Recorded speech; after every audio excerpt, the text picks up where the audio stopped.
তো একটা মেয়ে নাফিসা বলে নাম, ওই মেয়েটা বলছেন খাদিজা মক্কা নগরে একটা ছেলে আছে, বিশ্বাস্ত ছেলে, চাচার কাছে মানুষ হয়, যার নাম হলো আলামিন, সত্যবাদী বলে জানে সবাই।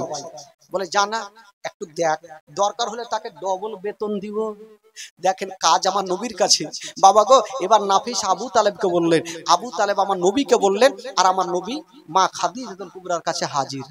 হাই রে আমার নবীর চেহারা, মা খাদিজাতুল কুবরা দেখছেন এত সুন্দর চেহারা, ভাবছেন আল্লাহ ছেলে তো বহু দেখেছি, এত সুন্দর চেহারা আমি কখনো দেখিনি, এত সুন্দর চেহারা।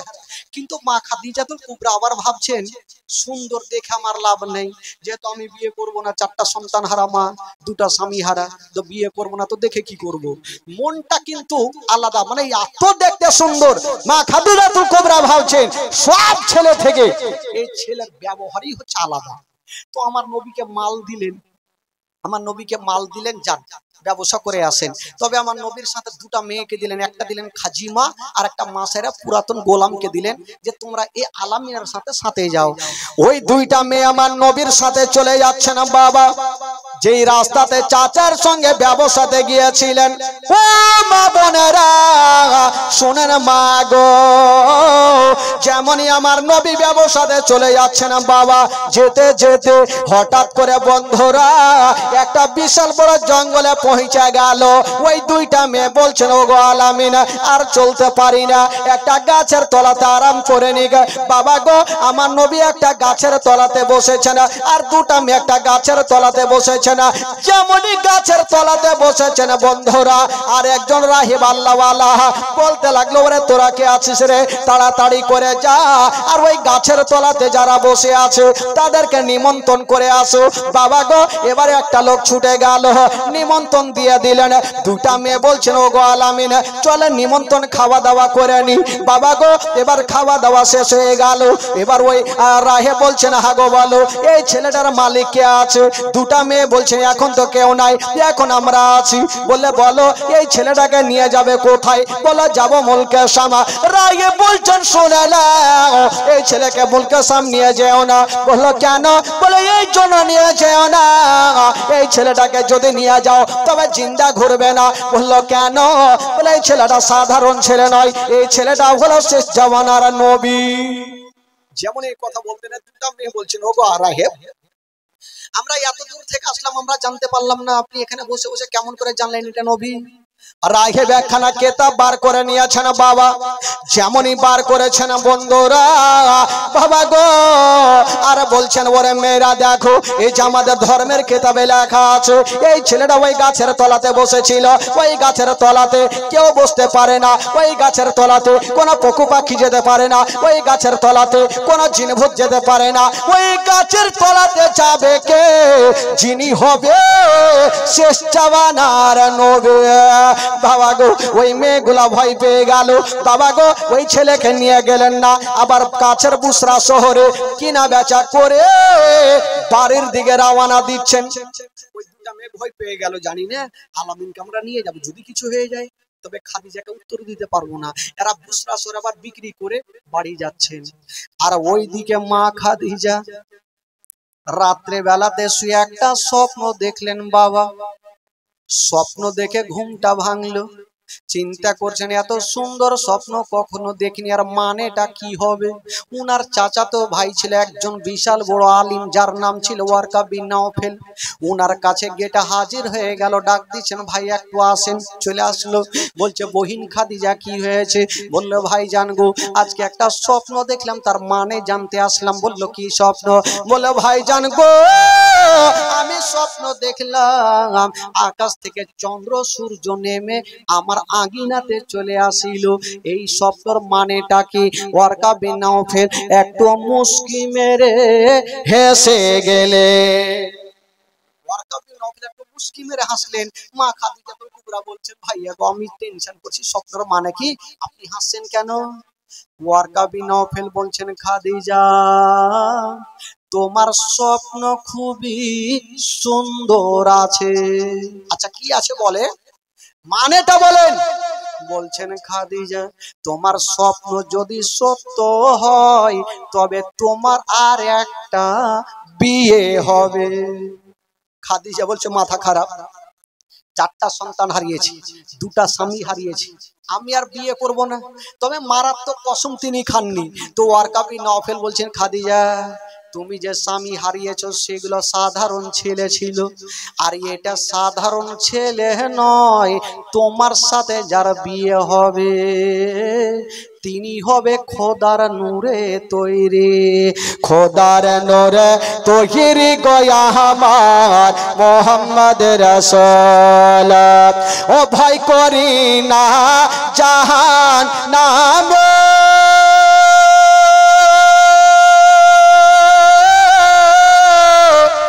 আগুন ডরাই নবীর নামে রে,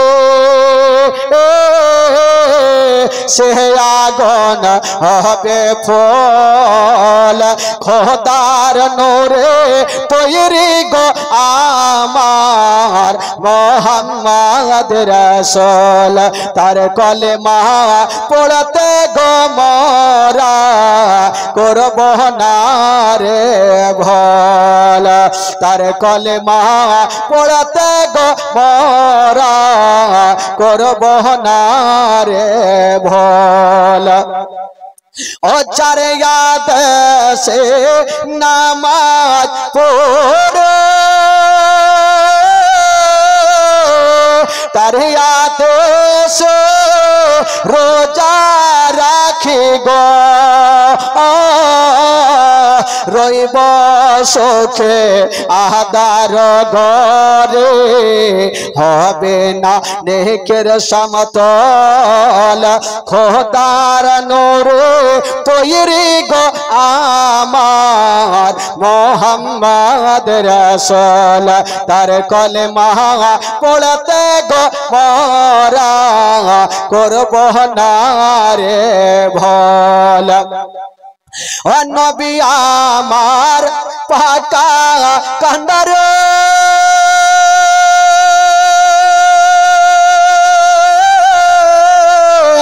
সহত হালে ছাড়বে তোরি রে,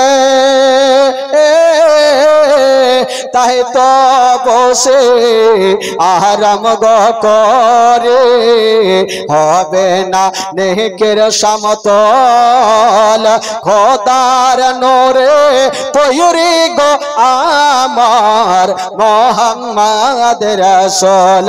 তার কলেমা পড়তে গো মোরা করব না রে ভুল। খাদিজা তোমার সঙ্গে যার বিয়ে হবে সে হবে খোদার নূরে তৈরি। তবে খাদিজা বলছে বিয়ে করতাম না যদি খোদার নূরে তৈরি হয়, তবে বিয়ে করে নিব। ছাড়া যায় খোদার নূরে তৈরি আর ছাড়বো না। তবে যিনি খোদার নূরে তৈরি, আমারই তো মাল নিয়ে ব্যবসা করতে মুলকে সাম গেছে, কখন আসবে জানি না।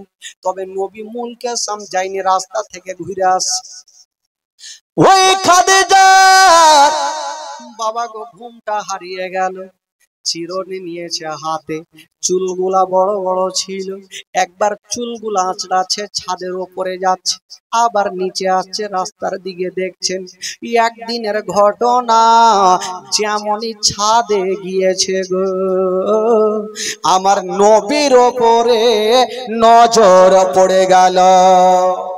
খাদিজা তো কুবরার সঙ্গে সঙ্গে নিচে নামলো, আলামিন তো চলে আসলো, কি ব্যাপার ব্যবসা কি করেনি আসলো। তো দুইটা মেয়েকে সাথে পাঠিয়েছিল নাফিস আর খাজিমা, ডাকলো, হারে তোরা কি মুলকেসাম যাসনি? ওই দুটা মেয়ে বলছেন ও গো খাদিজা এমন ছেলের সাথে পাঠিয়েছো যে ছেলেটা সাধারণ ছেলে নাই, এই ছেলেটা হলো শেষ জামানার নবী। তবে খাদিজা হাসতে হাসতে বলছে তোরা গিয়ে জানতে পারলি যে এটা নবী, আর আমি বাড়িতে বসে বুঝে গেছি এটা হলো শেষ জামানার নবী। তবে খাদিজাতুল কুবরা চিন্তা করছেন, আমার নবী বলছেন খাদিজা আমি তোমার মাল ব্যবসা করে আসলাম, বেতন দাও, ডবল বেতন দাও। বেতন তো দিয়েছে। আমার নবী বলছেন আমি চললাম। মা খাদিজা চিন্তা করছেন আমার বিয়ের কথা কেমন করে বলবো। কেন? আমার বয়স হলো 40 বছর, 4টা সন্তান হারা, 2টা স্বামী হারা, আর নবীর বয়স হলো মাত্র 25 বছর, যুবক ছেলে, আমি কেমন করে বিয়ের কথা বলবো? ওই খাদিজা আমার নবীর সামনে দাঁড়িয়ে গেছে আর বলছেন, ওগো আলামিন একটা কথা বলবো। কি কথা বলো? বলছেন, ওগো আলামিন একটা কথা বলবো। মা খাদিজার বাবা গো বুকটা ফুটে কিন্তু মুখটা ফুটে না, বিয়ের কথা বলতে পারে না। খাদিজা ভাবছেন আমি বিয়ের কথা বলবোইটা কি করে? যে ছেলের বয়স 25, আমার হইলে 40, আর আমি কেমন করে বিয়ের কথা বলবো? তো মা খাদিজা তোমরা বিয়ের কথা বলতে পারলেন, একটা অন্য কথা বললেন, ওগো আলামিন আপনি যে উটে চেপে গিয়েছিলেন ওই উটটা অন্যজনকে দিব না, ব্যবহার করতে দিব না, ওই উটটা আপনাকে এমনিতে পুরস্কার দিয়ে দিলাম। এই কথা বলে আমার নবী কিন্তু চলে গেলেন। মা খাদিজা কুবরার ঘুমটা হারিয়ে গেল। বিয়ের কথা বলবো কেমন করে? আমার নবীর মুজিজা দেখে বাবা পাগলিনী হয়ে গেল। 2টা মেয়েকে বলছেন, ওরে মেয়েরে বলো তোরা রাস্তাতে কি দেখলে? ওই 2টা মেয়ে বলছেন, খাদিজা আমরা যখন রাস্তা ধরে হেঁটে হেঁটে চলে আসি, যত ডালগুলা থাকে ডালগুলা ভেঙে ভেঙে এই ছেলের কদমের নিচে পড়ে যায়। আরো দেখি খাদিজা পাখিগুলা যখন উড়ে আসে, পাখিগুলা এই ছেলের মাথার উপর দিয়ে আসে না, ডান বাম দিক দিয়ে যায়, কিন্তু মাথার উপর দিয়ে কেউ যায় না। বাবা গো ওই খাদিজার মনখানা উদালা হয়ে গেল, আমার নবীর মুজিজা দেখে দিলখানা পাগল হয়ে গেল। বলবো তো বলবো কি করে? এই জন্য তো কবি লিখেছেন, বাবা দেখে আপনার মুজিজা ভাগবতী মা খাদিজা সঁপে দিল জীবন আর যৌবন। দেখে আপনার মুজিজা ভাগবতী মা খাদিজা সঁপে দিল জীবন আর যৌবন। কে মাল দৌলত চাহছিল চরণে সব সঁপিয়া দিল। কে মাল দৌলত চাহছিল চরণে সব সঁপিয়া দিল। আপনারে বানাইল আপন।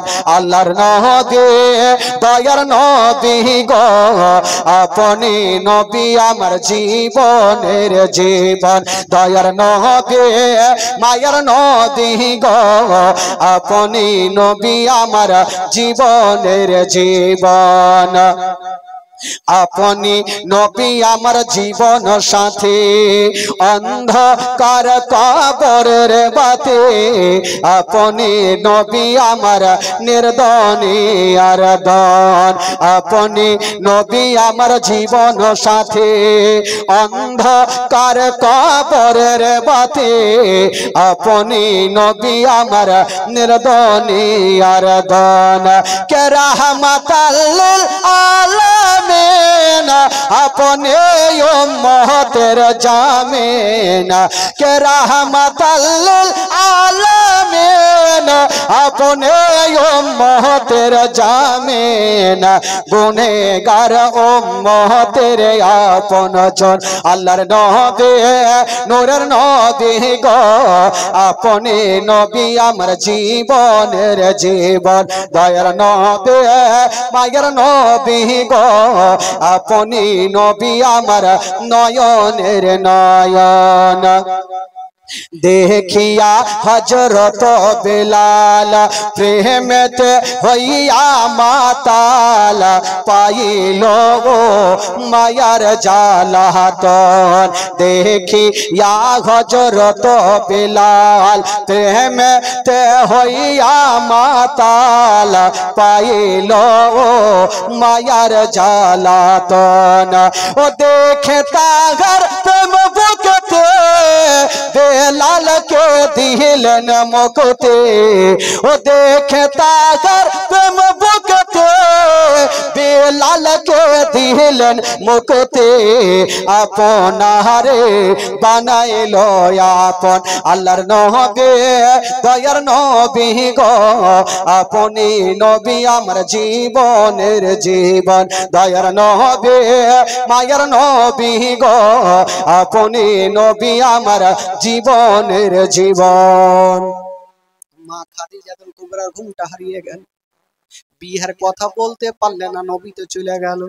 তো আমার মা খাদিজাতুল কুবরা একটা মেয়েকে ডাকছেন নাফিসাকে, ও নাফিসা তোমাকে একটা কাজ করতে হবে। বলে কি কাজ? বলে একটু যাও না, একটু বিয়ের কাজটা তুমি লাগিয়ে দাও না। নাফিসা বলল আমাকে বেতন দিলেও ভালো, না দিলেও ভালো, তোমার বিহার কথা যদি বলতে যাই তবে নবীর চাচা আবু তালেব আমার মাথাকে কেটে নিবে। তোমার বিহার কথা বলতে গিয়ে নিজের জান হারাবো, কারণ তোমার বয়স হলো 40 বছর, নবীর বয়স 25 বছর, তুমি 4টা সন্তান হারা, 2টো স্বামী হারা, তোমার বিহার কথা আমি লাগাইতে পারবো না। তো খাদিজাতুল কুবরা বলছে জানা রে একটু লাগিয়ে দে না। তবে শুন, আজকে বিহার প্রস্তাব যদি তুই দিয়ে দিতে পারিস তবে তোকে আমি আজাদ করে দিব। আজকাল ঘটক ছাড়া কোনো কাজ হয় না। ঘটক বুঝলেন তো? ঘটক আছে বিহার লাগায় বা ঘটক কিছু হচ্ছে না হোক, ঘটকের মুখ লাল সব সময়, ওই দিক থেকে লুঙ্গি এদিক থেকে লুঙ্গি, ওর আদর বেশি হবে আগে, জামাই থেকে আগে ওর আদর বেশি। তো নাফিসা বলছে এই খাদিজা তোমার বিহার কথা বলতে যাব, হয়তো আমি আর বাইচে আসবো না। বলে জানা যদি পারিস তোকে আজাদ করে দিব। তো নাফিসা মনে মনে চিন্তা করলো একবার যাইয়া দেখি, যদি রাইগা যায় তাহলে চলে আসলো। গেল, আবু তালেবের সামনে গিয়ে দাঁড়িয়ে গেছেন। আবু তালেব বলছে কি খবর নাফিসা, কেন এসছো? নাফিসা বলল হুজুর আমি আপনার কাছে এসেছি। আরে এসছো তো আমি দেখতে পাচ্ছি, কেন এসো বলো? আবার বলছে হুজুর আমি আপনার কাছে এসেছি, মানে বলতে পারছি না ভয়ে। বলছে কেন এসো বলো? আবার বলছে হুজুর আপনার কাছে এসেছি। বুকটা ফুটছে কিন্তু মুখটা ফুটে না। আবু তালেব বলছে কেন এসো বলো? নাফিসা পিছনে ঘুরে দেখছে কোনো গুলখি আছে কিনা ভাগা। গুলখি বুঝলেন? গুলখি কি বলছে আপনাদের খোট্টাতে? গল্লি, গল্লি। তো গল্লি দেখছে, যদি নবীর কি বলে আবু তালেব রেগে যায় তবে গল্লি দিয়ে ভাগে যাবো। দেখছে গল্লি তো বহুত আছে, ভাগার রাস্তা আছে, বইলে দি যা হবে দেখে যাবে। আবু তালেবের সামনে ফের ভয় করছে, যদি ভাগার আগে তার ওরি মারি দেয় সব দিকে চলে যাবো। তো নাফিসা চিন্তা করছে গল্লি তো আছে, দেখি আগে বইলে দেখি। নাফিসা বলছেন হুজুর আপনার কাছে এসেছি একটা কথা বলার জন্য। বলল কি কথা? বলল হুজুর আমি আপনার ভাতিজার জন্য ওই মা খাদিজাতুল কুবরার বিয়ের প্রস্তাব এনেছে। যেমন এই কথা বলতে নাই আবু তালেব মাথায় হাত দিয়েছে, বলছে নাফিসা রে তুই কি পাগলি হয়ে গেছিস? বলে কেন? বলে আমার ভাতিজা এত গরিব আর খাদিজাতুল কুবরা এত মাল সম্পত্তির মালিকিনী, আমার ভাতিজাকে বিয়ে করবে এটা আমার বিশ্বাস হয় না। আর মানে রাজি। নাফিসা বাড়কা করে নিঃশ্বাস নিয়েছে, জান তো বাঁচলো। যাই। তো আবু তালেব বলছে নাফিসা তুমি বিয়ের প্রস্তাব দিয়েছো, তবে আমার ভাইরা তো আরো আছে, তাদেরকে একটু জিজ্ঞাসা করে নি, তারা যদি রাজি হয়ে যায় তাহলে আমিও রাজি। তো বাবা গো সবাইকে জিজ্ঞাসা করা হলো, সবাই রাজি। আমার নবীকে ডাকলেন, আমার নবীকে বললেন, আমার নবীও রাজি হয়ে গেল। আজকাল কোনো বাপ যদি বলে বেটাকে হারে বেটা তোর বিয়ে দিছি, 2টা স্বামী হারা 4টা সন্তান হারা ওই মেয়ের সাথে তোর বিয়ে দিছি, তো বাপ বেটা বলবে বাপ হে তুই কই রে কাজ কাম দেয়, ওই বয়স্ক মেয়ের সাথে বিয়ে করব, নিজের চয়েসে বিয়ে করব, এই হচ্ছে উত্তর দিয়ে দিবে ভাই। কিন্তু কেমন ছিলেন আমার নবী? হচ্ছে রাহমাতুল লিল আলামিন। ইসলামকে শিক্ষা দেওয়ার জন্য আমার নবী বলেছিলেন চাচা আপনারা যেটাতে রাজি আমি সেটাতেই রাজি। বাবা গো রাজি হয়ে গেলেন। তবে আমার নবী মা খাদিজাতুল কুবরাকে একটা কথা বললেন, খাদিজা তোমার সাথে আমি বিবাহ করতে পারি, তবে একটা শর্ত আছে। যত তোমার মাল সম্পত্তি আছে সমস্ত মাল সম্পত্তিকে দান করে দিতে হবে। মা খাদিজা তো কুবরা বলেছিলেন, ইয়া রাসূলুল্লাহ, ইয়া হাবিবাল্লাহ, নবী গো, আমি মাল সম্পত্তি চাই না, আমি শুধু আপনার ভালোবাসা চাই। বাবা গো, এবার আমার নবী রাজি হয়ে গেল। যেমন রাজি হলো বাবা, ওই নবী মুস্তাফার বয়স হলো 25 বছর, আর খাদিজাতুল কুবরার বয়স হলো 40 বছর। ওই 40 বছরে আমার নবী মুস্তাফার সঙ্গে বিবাহ হয়ে গেল। যেমন বিবাহ হলো বাবা, ঘর সংসার শুরু হয়ে গেল। তবে বাবা গো, আমার নবীর সঙ্গে যে খাদিজাতুল কুবরার বিবাহ হলো বাবা গো, ওই মক্কা নগরের কিছু গরিব মেয়েগুলা মাথায় হাত দিয়া রাস্তার ধারে বসে গেছেন। গরিব মেয়েগুলা বসে গেছেন কেন জানেন? আলোচনা করছে, হাবু আমরা যখন অভাব অনটনে পড়েছিলাম, খাদিজাতুল কুবরার কাছে গিয়ে চেয়েছিলাম, তো খাদিজাতুল কুবরা হাত মুঠি বোঝাই করে আমাদের পৌঁছাতে দিয়েছিল, গন্তি করেও দেখেনি। আজকে তো ওই মাল সম্পত্তির মালিক আলামিন হয়ে গেছে, উনি দান করবে কি করবে না তার জন্য মনটা খারাপ করে বসে আছে। মা খাদিজাতুল কুবরা বলছেন, ওগো মক্কার মেয়েরা, আমার স্বামীকে তোমরা চিনতে পারোনি, আমি কি দান করনেওয়ালা, আমার থেকে আমার মাতার তাজ হলো বেশি দান করনেওয়ালা। ও যুবক বন্ধুরা, এই জন্য তো বলে দেয় বাবা, কাউরি স্বামী দানি তো বিবি কাঞ্জুস, আর বিবি দানি তো স্বামী কাঞ্জুস থাকে না। কাউরি স্বামী যদি বেশি দান করে তো বিবির কাঞ্জুস, আর বিবি যদি বেশি দান করে তো স্বামী কাঞ্জুস। একটা ছিল ভাই জানেন, একটা বাদশা প্রচুর দান করত, কিন্তু বাদশার বিবি এত কাঞ্জুস নিয়ে একখান জিলাপি 1 মাস চুইসা খাইতো। আপ চিন্তা করেন কত কাঞ্জুসনির বেটি, তো জীবনে দান করতো না। তো একটা বাদশা প্রচুর দানি ব্যক্তি, তো একটা লোক, একটা মাছুয়া, একটা মাছ পেয়েছে নদীতে। মাছুয়া বলে না কি বলে, যারা মাছ বেড়ে বেড়ায় কি বলে ওদেরকে? মাছুয়াই বলে। তো এত বড় মাছ পেয়েছে, তো উনি চিন্তা করছেন, ওই ওই বস, তো মাছুয়া চিন্তা করছে যে মাছটা যদি বাজারে নিয়ে যাই তো 1000 পাবো, আর বাদশার কাছে যদি দিই না হলে 4000 পাবো। তো গেল, যে বাদশাকে বলছে, বাদশা নামদার, এই যে ভালো মাছ একটা নিয়ে আসলাম, বাদশার চেহারা দেখা বুঝা গেল এ কিছু বেশি পাওয়ার আশাতে এসছে, তুই মাছটা রেখে দে। মাছটা রেখে দিল। কি হলো? বস, হইল রে বাবা, হইল। সাপটা ঢুক গেছে নাকি? একবার মহব্বতে বলে দেন সুবহানাল্লাহ, আরো জোরে বলুন সুবহানাল্লাহ, আরো মহব্বতে বলুন সুবহানাল্লাহ। তো বাদশা বলল, এই মাছটা রেখে দাও। মাছটা রেখে দিল, আর আলমারি থেকে 4000 টাকার বান্ডিল ওই মাছুয়াকে দিয়ে দিল। একটা মাছের দাম 500 টাকার জায়গাতে যদি 4000 পায়, তো ওর মতন খুশি কেউ হইবে? পুরা একদম খুশি খুশি কিন্তু ভাগছে। ওইদিকে বাদশার বিবি এখন জিলাপি 1 মাস চুইসা খায়।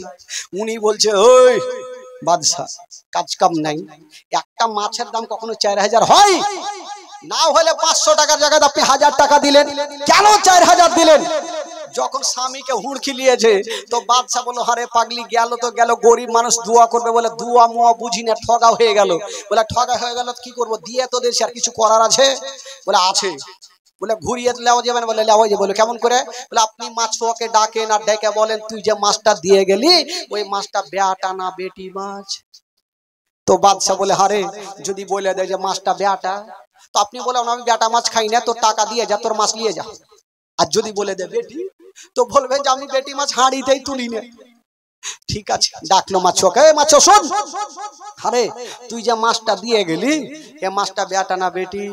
মাছুয়া বুঝে গেল আর টাকা লওয়ার বুদ্ধি কইছে, হয় বাদশার বুদ্ধি না হয় কাঞ্জুসনির বুদ্ধি। দেখি মাছ কেমন লাগে দেখছি।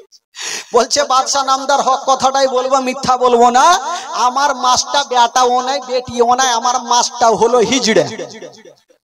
বাদশা বলে, তুই আরো 4000 লে। বাপের কালে হিজড়া মাছ দেখিনি, আজকে নতুন দেখলাম। 4000 করে 8000 পেয়েছে ভাই। ওর মতন খুশি আর হয়? ও 8000 টাকা পকেটে ভরতে গিয়ে 1 টাকা কিন্তু কাচ্চি পড়ে গেছে। ওর যেমনই পড়েছে ওইটাকে উঠিয়ে ধুলা ঝেড়ে চুমা খাইয়ে পকেটে ভরেছে। তো বিবি বলছে হ্যাঁ গো, ওকে 2 খাপে 8000 টাকা দিলেন, ওর 1 টাকা পড়ে গেল, তো ওইটাকে উঠিয়ে ধুলা খাইয়ে ধুলা মুছে পকেটে ভরেছে। ওই কানজুসের মাছকে হু খাই, ওকে ডাকেন তোর মাছ খাবো না, মাছ দিয়ে যা, নিয়ে যা আর টাকা দিয়ে যা। ডাকলো, এই শুন, আরে তোকে যা 8000 টাকা দিলাম, তোর 1 টাকা পড়ে গেল তো কি হলো রে? এই যুগে 1 টাকার কি দাম আছে? হ্যাঁ, কানজুস কোথাকার, তোর 1 টাকা পড়ে গেল তো কি হলো? তো ওই মাছ ছোয়া বলছে টাকাটা পড়ে গেল, উঠিয়ে চুমা খেয়ে পকেটে ভরলাম। আচ্ছা আপনার মাছ নিয়ে এলেন, মাছ দিয়ে দেন তাও ভালো, কিন্তু এই যে টাকাটা উঠিয়ে চুমা খাইয়া কেন পকেটে ভরলাম এই কথাটা শুনবেন না? শুনবো, বল কেন চুমা খালি?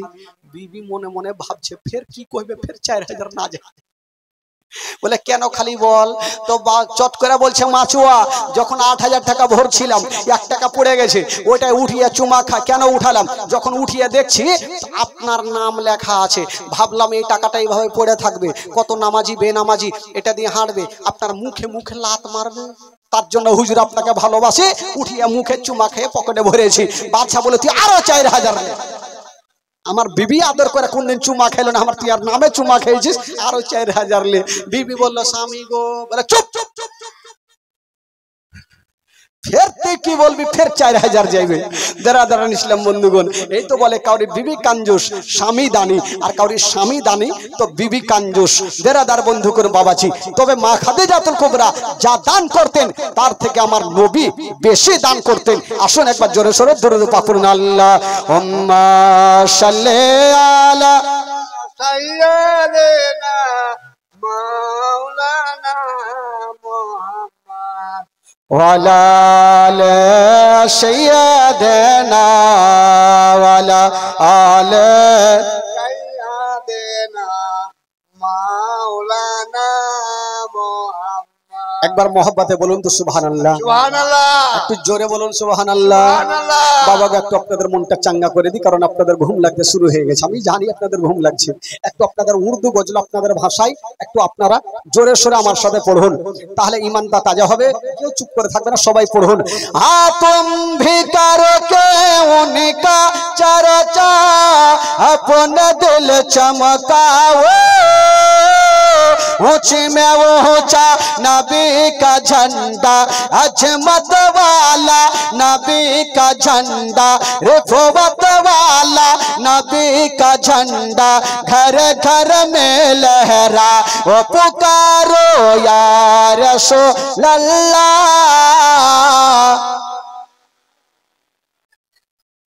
पुकारो या रसूल अल्लाह, या नारे तकबीर, नारे रिसालत। ওকে দেখার লাগে লাগাইলে উকুণ্ঠে আছে, নারে লাগাইলে ওকে উঠতে হবে। বেরাদার ইসলাম বন্ধুগণ বাবাজি, আমার ভাইরা একটু আমার সাথে পড়ুন ভাই, মান তাজা হবে, সকলে পড়ুন। পুকারো ইয়া রাসূল আল্লাহ, ইয়া পুকারো ইয়া রাসূল আল্লাহ, ইয়া पुरनूर है जमाना सुबह सवेरे वलादत, पुरनूर है जमाना सुबह सवेरे वलादत, पर्दा उठा है किसका, पर्दा उठा है किसका, सुबह सवेरे वलादत, मागे रबीउल अव्वल तेरे झलक सदके चमका दिया नसीबा, चमका दिया नसीबा, सुबह सवेरे वलादत। बाब काबा मस्जिद अक़सा पर मकाम आमना, नसब पर चम हो गया है आहलों व सहलन मरहबा, यूं करके उनका चर्चा अपन दिल चमकाओ, ऊंची में ऊंचा नबी का झंडा, अजमत वाला नबी का झंडा घर घर में लहरा, पुकारो या रसूल।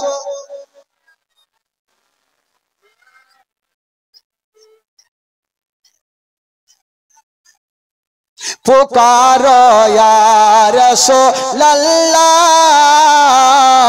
या हबीब अल्लाह। जोरे बोलুন সুবহান আল্লাহ। মা খাদিজাতুল কুবরার সঙ্গে আমার নবী বিবাহ হয়ে গেল। তবে বেরাদার, আমার নবী খাদিজাতুল কুবরাকে এত ভালোবেসেছেন, তবে যত মাল সম্পত্তি ছিল আমার নবী একটা একটা করে সমস্ত কিছু দান করে দিয়েছিলেন। জোরে বলুন সুবহানাল্লাহ। এত দান করেছেন, বাড়িতে কি খাবে সেই জিনিসটাও নাই। আমার নবী একদিন বলছেন, খাদিজা বলো বাড়িতে খাবার কিছু থাকলে আমাকে দাও। মা খাদিজাতুল কুবরা ঝরঝর করে কাঁদতে লেগেছেন, ইয়া রাসূলুল্লাহ, ইয়া হাবিবাল্লাহ, নবী আমার বাড়িতে কোনো খাবার নাই ইয়া রাসূলুল্লাহ। আমার নবী বলছেন, খাদিজা আছে তাও আলহামদুলিল্লাহ, না আছে তাও আলহামদুলিল্লাহ। এই কথা বলে আমার নবী চলে গেছেন বাবা পাহাড়ের গুহাতে, আল্লাহর ইবাদত করছেন। তবে বাবা গো, যেমনই আল্লাহর ইবাদত করে এদিকে বিবির মনটা ভালো করে না।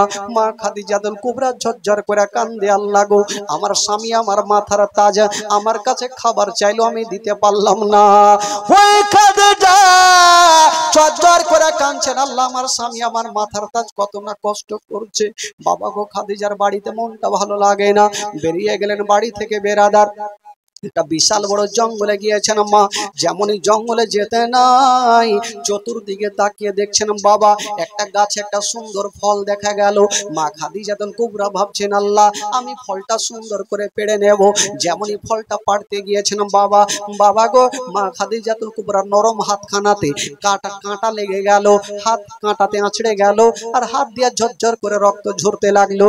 ও রক্তকে রক্ত মনে করলেন না। মা খাদিজা ওই ফলটাকে সুন্দর করে ধুয়ে কেটে বাবা নিয়ে চলে গেলেন আমার নবীর কাছে। আমার নবীর সাজদাতে মাথাটা দিয়ে পড়ে আছেন, বলছেন, ইয়া রাসূলুল্লাহ, ইয়া হাবিবাল্লাহ, নবী একবার মাথাটা তুলেন।